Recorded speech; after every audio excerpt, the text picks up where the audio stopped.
Hello friend, welcome back to my YouTube channel. स्वागत है आपका फिर से एक बार नए वीडियो के साथ। आज का हमारा टॉपिक है कि किसी भी डेस्कटॉप को हम किस तरीके से असेंबल्ड कर सकते हैं और कैसे हम उसको तैयार कर सकते हैं, तो इसी के बारे में आज हम जानने वाले हैं। तो सबसे पहले जो हमारे कंप्यूटर के पार्ट्स होते हैं उसके बारे में जानना बहुत ज़रूरी है।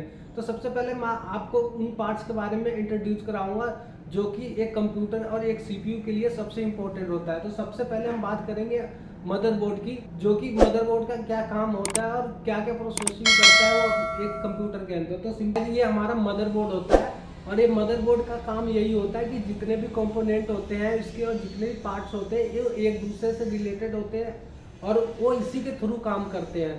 तो यहाँ पे आपको दिखा देता हूँ, ये वीजीए केबल हो गया, ये हमारा जो होता है HDMI केबल होता है, ये USB केबल होता है और ये आप देख सकते हैं LAN cable plus USB cable होता है और ये आपको ऑडियो जैक दिख सकता है। तो ये सिंपली सारे जो कनेक्टेड डिवाइस होते हैं इसी के थ्रू कनेक्ट होते हैं। और ये आपको दिखा सकता हूँ, ये CPU फैन होता है जो कि जितने भी हीटिंग होती है उसको बाहर खींचता है और सिंपली इस फैन के नीचे जो होता है वो CPU लगा होता है जिसकी कूलिंग को एक ओवर हीट करके बाहर निकालता है।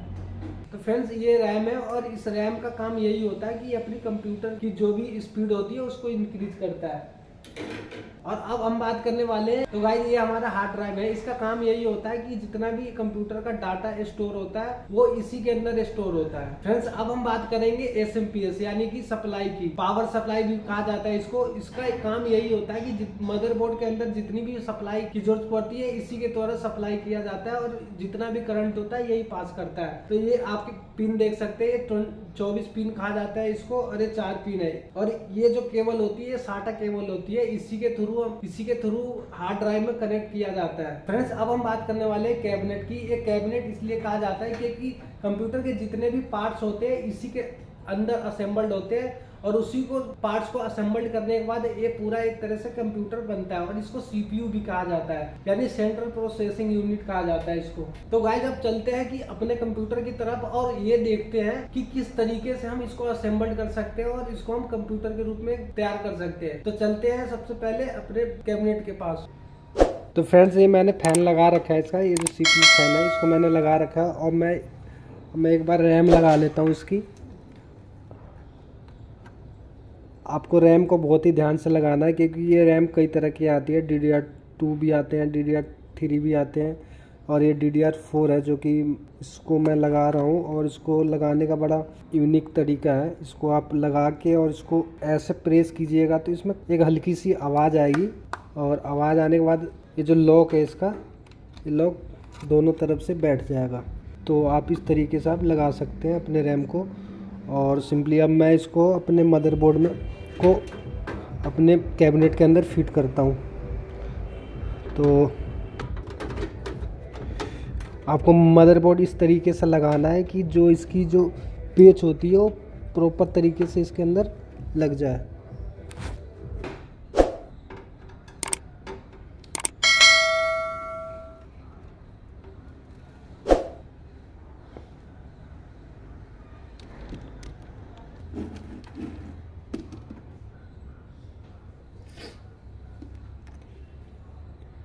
इसकी सभी पेचों को आपको पहले तो लगा देना है।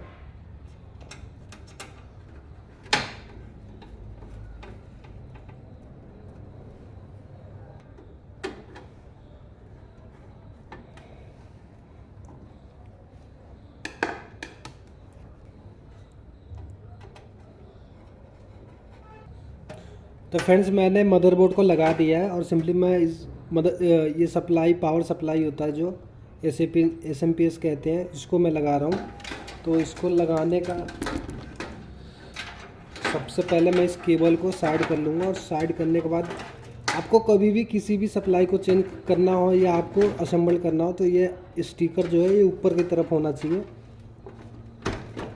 एक सिंबल होता है जिससे आपको आइडिया भी लग जाएगा और उसी हिसाब से जो आपका पेच है वो पेच बैठेगा। तो यहाँ पे मैं सबसे पहले एक एक करके चारों पेच को मैं फिट कर देता हूँ।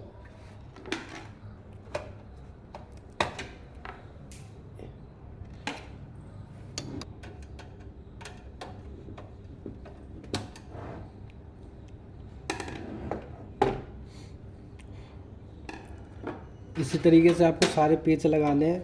और उसके बाद सबसे डिफ़िकल्ट जो होता है वो होता है आपको केबलों को लगाना। तो आपको ये बहुत ध्यान रखना है, ये तो सिंपल है कि आप 24 पिन होती है तो आप वहाँ पे आप इसको लगा सकते हो। इसको लगा दिया है और देन लगाने के बाद आपको करना क्या है कि ये 4 पिन वाली केबल भी आपको लगा देना है। ये मैंने इसको भी लगा दिया है। और लगाने के बाद आपका एक रह गया है, एक केबल होती है, ये एक तो ऑडियो वाली केबल होती है। आप इससे पहचान सकते हो अपने पिन को देख के मदरबोर्ड की। तो आपको ये ध्यान रखना है कि कौन सी केबल कहाँ लगनी है।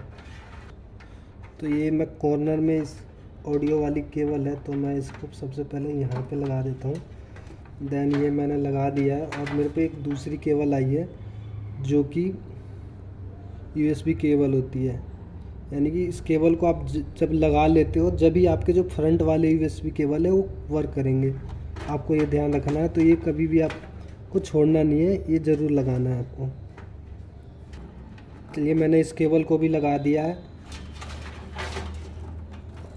और सबसे जो मेन केबल होता है आपको इस केबल को बड़े ध्यान से लगाना है, क्योंकि इसके अंदर 4 केबलें होती है, 1 पेयर की, 2 वायर चारों में होते हैं। तो ये जो आपका हो गया ये आपको दिख सकता है, ये पावर केबल का है, ये रीसेट का हो गया, ये पावर LED है, ये हार्ड ड्राइव की है। तो आपको यहाँ पे सबसे पहले देख लेना है, देखने के बाद ही आपको ये लगाना है। तो जहाँ पे आपने USB की केबल लगाई है वहीं पे आपको बहुत छोटे छोटे वर्ड में आपको शो कर जाएगा, लिखा भी होता है, मेंशन किया होता है बोर्ड पे कि आपको कौन से केबल को कहाँ पे अटैच करना है। तो सिंपली मैं एक एक करके मैं सारे केबलों को लगा लेता हूँ। और मैं पहले रिस्टार्ट वाली लगा चुका हूँ और उसके बाद मैं एक हार्ड ड्राइव की है इसको भी लगा लेता हूँ। और उसके बाद मेरे पास पावर सप्लाई वाली है, इसको मैं लगा लेता हूँ। और ये आखिरी की जो रह गई ये होती है आपकी पावर LED होती है, जो आपके CPU पे लाइट जलती है, ब्लू कलर की हो गई या येलो कलर की लाइट होती है, वो पावर LED होती है। और ये जो केबल है ये आपको मैं दिखा देता हूँ, ये मेरे कंप्यूटर में जो फैन लगा हुआ है उसी की केबल है ये। तो इस केबल को आपको सिंपली लगाना यहाँ पे होता है, आपको मैं दिखा देता हूँ। ये जो डबल पिन है इसको इसके अंदर आपको फिट करना होता है। तो जब भी आप अपने कंप्यूटर को ऑन करोगे तो सिंपली ये फ़ैन जो है वो मूव करना स्टार्ट कर देगा। अब मैंने सारी चीज़ें लगा दी है इसकी। अब हमें करना क्या है कि हमें चाहिए हार्ड ड्राइव। तो आपको सबसे एंड में हार्ड ड्राइव लगाना है ताकि आपकी जो केबल का जो सारा काम हो जाए वायरों का, तो आप इसको आसानी तरीके से लगा सकते हो।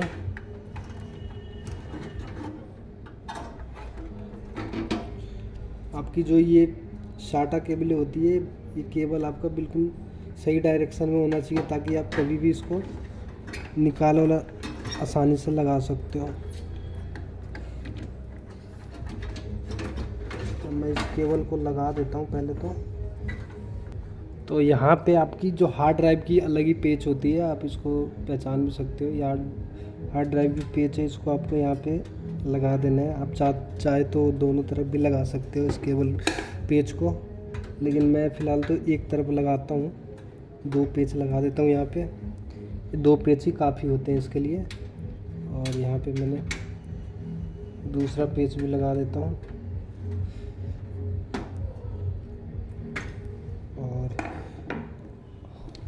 और सिंपल ये हमारा रह गया साटा केबल। इसको हमें हार्ड ड्राइव से अटैच करना है। पहला हिस्सा है वो उसको मैं मदरबोर्ड से कनेक्ट कर देता हूँ और इसका दूसरा हिस्सा जो है इसको मैं अपने हार्ड ड्राइव से कनेक्ट कर देता हूँ। सबसे पहले तो मैं ये जो साटा केबल है, चौड़ी वाली जो केबल होती है, इसको मैं हार्ड ड्राइव में लगा लेता हूँ। ये देख सकते हैं चौड़ी होती है, इसको हार्ड ड्राइव में लगाना है। छोटी वाली साटा केबल है, इसको मैं इसके ऊपर लगा लेता हूँ। अब तो सिंपल सी बात है, ये हमारा हो चुका है असेंबल्ड। और असेंबल्ड होने के बाद इसको मैं एक बार पैक कर दूंगा।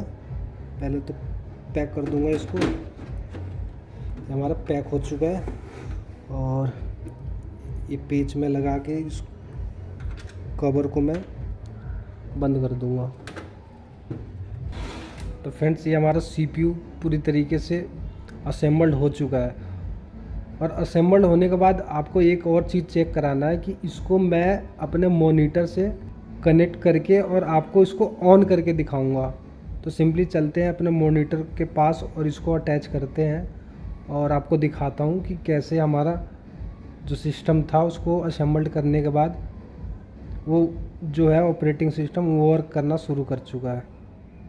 तो फ्रेंड्स, ये मैंने अपने कंप्यूटर को ऑन कर दिया है और ऑन करने के बाद असेंबल्ड होने के बाद ये मैंने कंप्यूटर को ऑन कर दिया है और ये देख सकते हैं कि हमारा कंप्यूटर पूरी तरह से वर्क हो चुका है। तो मैंने जो मेरे पास हार्ड ड्राइव थी वो ऑलरेडी विंडो इंस्टॉल्ड थी, तो मैंने इसको मुझे इंस्टॉल करने की ज़रूरत नहीं पड़ी। अगर आप लोग कभी भी अपने कंप्यूटर को असेंबल्ड करते हो तो आपका हार्ड ड्राइव बिल्कुल नया होगा, तो उसके अंदर फ्रेश विंडो आपको डालने की ज़रूरत पड़ेगी। तो आपको मैं दिखा देता हूँ कि ये जो हमारा CPU है इसी को हमने असेंबल्ड किया था। तो ये पूरी तरह से वर्क कर रहा है और कोई प्रॉब्लम नहीं है, कोई भी इशू नहीं है इसके अंदर। तो इस तरीके से आप आसानी से अपने कंप्यूटर को ऑन कर सकते हो। तो ये हमारा कंप्यूटर ऑन भी हो चुका है। तो ये आपको स्क्रीन पे दिख रहा होगा कि किस तरीके से हमने अपने कंप्यूटर को असेंबल्ड भी किया है, प्लस में उसकी जो बेसिक जानकारी थी पार्ट्स के बारे में वो भी हमने जानने की कोशिश करी है। और तो फ्रेंड्स, ये हमारा कंप्यूटर ओके हो चुका है। तो इस तरीके से आप भी अपने कंप्यूटर को असेंबल कर सकते हो या कोई भी पार्ट्स आपको चेंज करना हो तो वो भी कर सकते हो। तो फ्रेंड्स, ये वीडियो आपको पसंद आई हो तो प्लीज़ लाइक शेयर और सब्सक्राइब करना ना भूलें। और अगर आप हमारे चैनल पर नए हो तो ये जो बेल आइकन है उसको प्रेस करना ना भूलें। तो फ्रेंड्स, नेक्स्ट टाइम फिर मिलेंगे एक नई वीडियो के साथ। जब तक आप अपना ख्याल रखिएगा। जय हिंद, जय भारत।